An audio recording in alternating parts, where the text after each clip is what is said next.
Une grande partie de cette énergie que nous utilisons, énergie qui nous est si indispensable, est électrique. Nous la produisons en convertissant les sources d'énergie mises à notre disposition par la nature, telles que vent, uranium, charbon, soleil, etc. Examinons les chiffres de la production électrique française. Commençons par les nouvelles énergies renouvelables, éolien, solaire, bioénergie.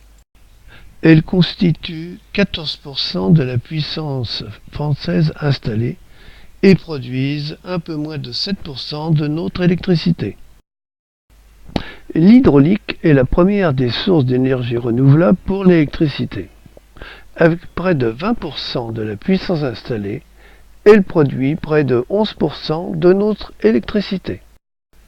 Les énergies fossiles, charbon, fioul, gaz, représentent 17% de la puissance installée.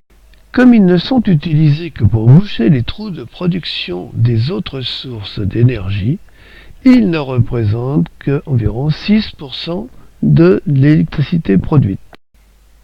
Enfin, la moitié du parc de production français est nucléaire et il produit plus de 76% de notre électricité. Les sources d'énergie que nous voyons ici vont progressivement s'épuiser puis disparaître totalement. Il apparaît donc nécessaire d'effectuer une transition énergétique pour les remplacer par des sources d'énergie renouvelables.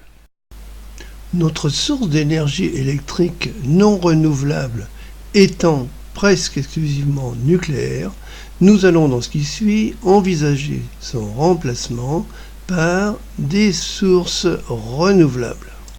La plus intéressante des énergies renouvelables est l'hydraulique. Elle permet de faire coïncider la production au moment du besoin et même, dans certaines conditions, de stocker l'énergie.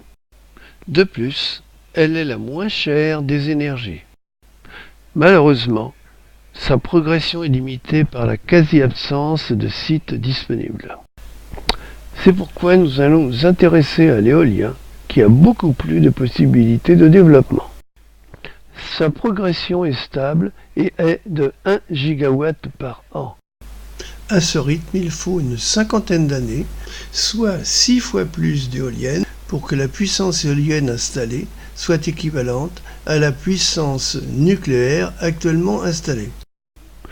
Cela paraît long, mais ça suppose quand même une augmentation de l'effort actuel, car tous les 30 ans, il faut restaurer les éoliennes qui arrivent en fin de vie.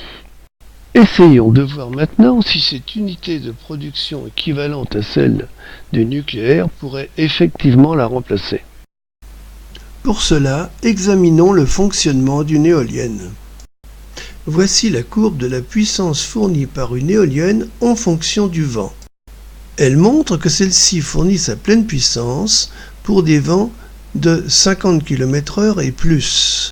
Mais que rapidement, pour des vents inférieurs par exemple à 25 km/h, elle ne fournit rien ou très peu, même si les ailes tournent. Voici maintenant pour 100 heures de vent, la durée moyenne du vent à chacune de ces vitesses. Et l'énergie correspondante fournie. Si 100% est l'énergie que fournirait une éolienne pour un fonctionnement à pleine charge pendant 100 heures. Si l'on fait la somme de l'énergie qu'elle a fournie à chacune des vitesses de vent, on trouve 24%. C'est-à-dire 24% de ce qu'elle aurait produit s'il avait tourné en permanence à sa valeur nominale, par exemple avec un vent de 50 km/h. Ces 24% sont le facteur de charge des éoliennes. Le facteur de charge du nucléaire étant de 75%, cela signifie que pour la même puissance installée, les éoliennes fourniraient à peine le tiers de ce que le nucléaire fournit. Pour fournir la même quantité d'électricité, il en faudrait donc encore 3 fois plus. 3 fois 6, 18 fois la quantité actuelle d'éoliennes. et un bon siècle et demi pour le réaliser. Cependant, si une telle installation était réalisée, permettrait-elle de remplacer effectivement le nucléaire? Les graphiques vus précédemment nous ont montré qu'une grande partie du temps, une éolienne a une production faible ou nulle. Ce graphique, qui compile l'ensemble des productions européennes, montre que même en échangeant les productions entre les différents pays européens, on aurait toujours de longues périodes de production nulle ou faible. Et c'est là le plus gros défaut de l'éolien. Pendant ces périodes de non-production de l'éolien, ce sont les productions classiques, charbon, gaz et nucléaire, qui prennent le relais. En conséquence, les éoliennes ne permettent pratiquement pas de réduire la puissance des installations classiques, puisqu'on continue à avoir besoin de ces dernières une grande partie du temps. La solution à ce problème serait de stocker de l'énergie lorsqu'il y a beaucoup de vent pour la restituer quand il n'y en a pas.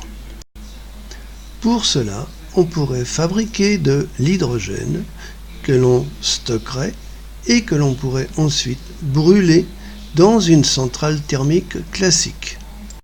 Mais le rendement de cette opération serait seulement de l'ordre du tiers. Compte tenu de cette remarque, plus du facteur de charge des éoliennes, il serait donc nécessaire, pour que celles-ci puissent vraiment remplacer totalement le nucléaire, de multiplier encore une grande partie d'entre elles par 3, sans oublier la création d'usines de production d'hydrogène et de stockage. En bref, un travail colossal et très long, incompatible avec les objectifs actuels de réduction du nucléaire. Mais alors, la solution va peut-être venir des économies d'énergie.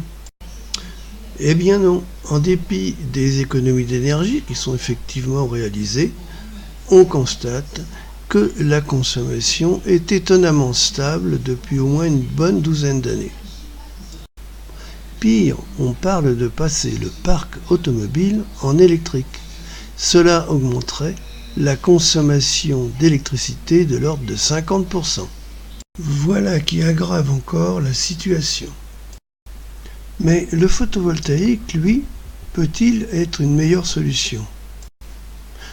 Eh bien non, son facteur de charge est très inférieur à celui de l'éolien, il n'est que de 15%, et ses durées d'absence de production sont quasiment le double de celles de l'éolien. En résumé, il est donc 2 fois moins efficace que l'éolien, 2 fois plus cher, et est donc une solution à ne retenir que si on n'en a vraiment pas d'autre. Quant à la bioénergie, son développement est limité par le fait qu'elle ne peut pas prendre la place des cultures alimentaires. Quant aux hydroliennes, implantables dans certaines zones particulières, elles auraient également l'inconvénient d'une production aléatoire et un coût élevé dû au milieu marin. Force est de constater, et ce au moins pour l'avenir proche, que nous n'avons pas de solution renouvelable pour remplacer le nucléaire. La seule solution serait d'augmenter la part du thermique, ce qui engendrerait une pollution supplémentaire et augmenterait de manière très importante la victimologie actuelle et future. Pour le lointain avenir, la solution semble entièrement à déterminer.